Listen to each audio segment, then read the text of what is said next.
with 40,000 bags, and Daryl Brake, who's the chairman of the Summit County Partnership, said they could get probably over 1 million pills off the street in Summit County.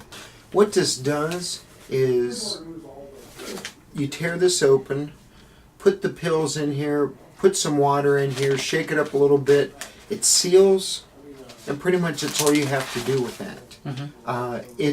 It disables the potency of the medication. Then what it'll do is you could be thrown away. It's not really a biohazard or anything like that.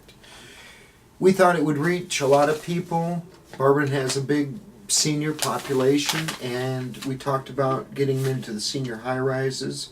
We talked about getting them into the paper and then letting people know they could come to the fire station. We have a drop-off box here, and there's one in the basement of the police station. But if they don't feel comfortable doing that, these are available. They're going to carry them on the ambulances too, because a lot of times there may be a call where family asks, what can we do with these extra medications? My mom passed away or my grandma passed away. We don't know what to do with these medications. You're not supposed to flush them down the toilet.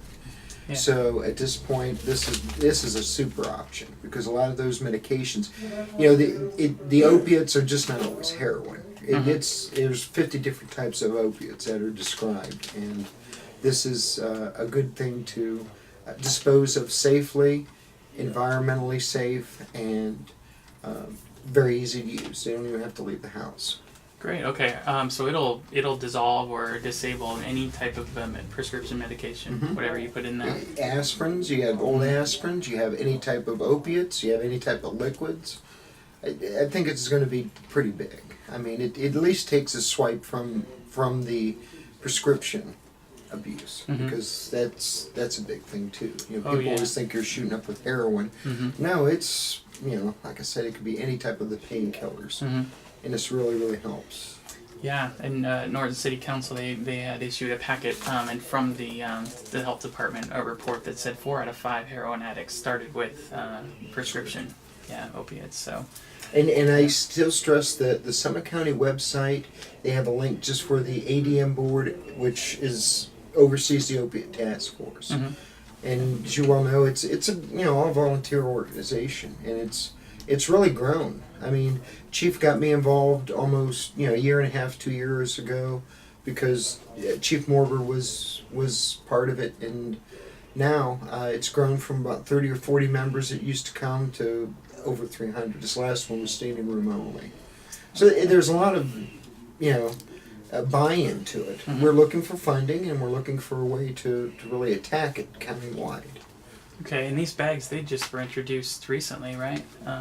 Daryl brought them out at the end, September 1st, I do believe. There was a big announcement, and they broke it out. But he actually brought it out the last Monday in August, because he wanted to talk to our group of the medics about, the opiate problem, what they could expect, because he says it may get even a little worse than what it is, and where we're going from here. So I think it gives the guys a little bit of, reassurance that something's being done. And as you well know, a lot of times with something that happened this quickly and this big, you don't plan for anything like that. Right.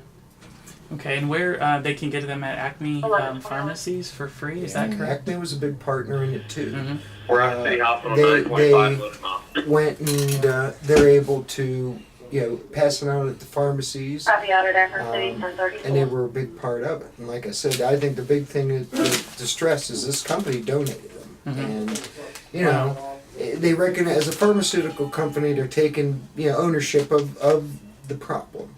I mean, not that they caused it, but, this is something that I think that will at least be a first step. Great, okay. And they can pick them up here also? Or do you recommend We're going to Acme? get some here. I know Cam and Vince are working together. I'm not sure if the police officers will be available to take them, but the main things we want to do is we're going to have them on our medic units.